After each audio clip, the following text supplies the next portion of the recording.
চারপাশে ইট সিমেন্টের দেয়াল আর দোকানের মাঝখান দিয়ে উঠে গেছে একটি জীবন্ত তালগাছ। দোকানের ভেতরে ঢুকলেই চোখে পড়বে অন্যরকম এক দৃশ্য। দোকান নির্মাণ করতে গিয়ে সাধারণত জমির গাছ কেটে ফেলাই যেন একটি স্বাভাবিক ঘটনা, কিন্তু বরগুনার পাথরঘাটার তালতলা বাজারে ঘটেছে এই ব্যতিক্রমী ঘটনা। দোকান নির্মাণের সময় একটি জীবন্ত তালগাছ না কেটে সেটিকে রেখেই তৈরি করা হয়েছে পুরো দোকান ঘর। আর এই উদ্যোগ নিয়েছেন স্থানীয় ব্যবসায়ী মঞ্জুরুল ইসলাম মুন্সী। তিনি শুধু গাছটি বাঁচাননি, বরং এটি সংরক্ষণে অতিরিক্ত খরচও করেছেন।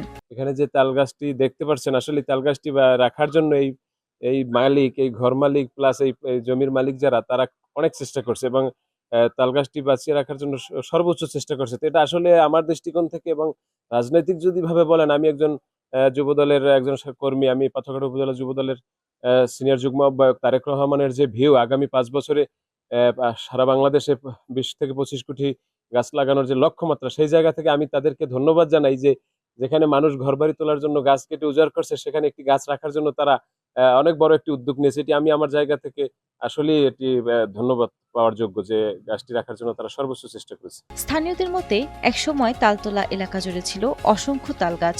সময়ের সঙ্গে সঙ্গে নানা কারণে হারিয়ে গেছে অধিকাংশ গাছ। সেই জায়গায় একটি তাল গাছকে বাঁচিয়ে রাখার এই উদ্যোগ সত্যি ব্যতিক্রমী বলে মনে করছেন তারা। অনেক সুন্দর, এই জায়গায় অনেক আগে গাছ ছিল। তারপরে এটা মানে এই তালতলার ঐতিহ্যটা ধরার জন্য এই গাছটা এখানে রাখছে। কিন্তু জায়গায় অনেক দূর থেকে মানে স্মৃতিতে যেখানে করছে, অনেক দূর থেকে দেখতে আসেন।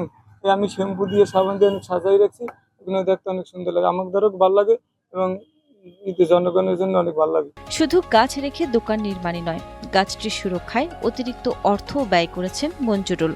তিনি জানান, তাল গাছটি সংরক্ষণ করতে প্রায় 2.5 থেকে 3 লাখ টাকা অতিরিক্ত খরচ হয়েছে। এই তালতলাতে অজস্র তাল গাছ ছিল, এখন তো সব তাল গাছ কেটে মানে সব ফসা করে ফেলাইছে। আমি তালতলার ঐতিহ্য রক্ষার্থে আমার ওই গাছটা আমি রেখেছি, তাতে 2-3 লক্ষ টাকা খরচ হয়েছে অতিরিক্ত গাছটা রাখতে। হ্যাঁ, গাছের প্রতি ভালোবাসা এবং গাছ প্রেমিক মানুষ আমি। একটি তাল গাছকে ঘিরে এখন তৈরি হয়েছে পুরো দোকান ঘর। ব্যবসার প্রয়োজন মিটিয়েও প্রকৃতির প্রতি দায়িত্বশীল থাকাও যে সম্ভব, মঞ্জুরুলের এই উদ্যোগ যেন সেই বার্তাই দিচ্ছে। উপজেলার তালতলা মোড়ে আমাদের একজন দোকান ঘর মালিক একটি ব্যতিক্রমী উদ্যোগ নিয়েছেন। তিনি তার দোকান ঘরটি তৈরি করার সময় আসলে আমরা এখন সবাই দেখতে পাচ্ছি যে একটি তাল গাছকে তিনি সেখান থেকে কেটে না ফেলে সেটিকে বাঁচিয়ে রাখার জন্য বিভিন্ন উপায় অবলম্বন করে সেখানে দোকান ঘর নির্মাণ করেছে এবং পাশাপাশি তাল গাছটিও তিনি রক্ষা করেছেন।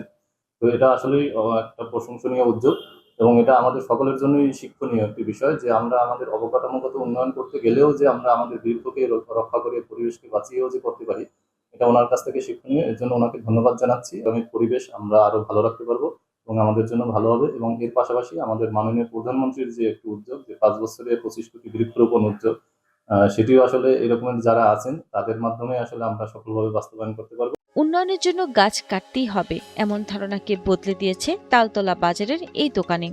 অতিরিক্ত খরচ হলেও একটি জীবন্ত তাল গাছকে বাঁচিয়ে রেখে মঞ্জুরুল দেখিয়েছেন, ইচ্ছা থাকলে স্থাপনা নির্মাণের পাশাপাশি প্রকৃতিকেও বাঁচিয়ে রাখা যায়।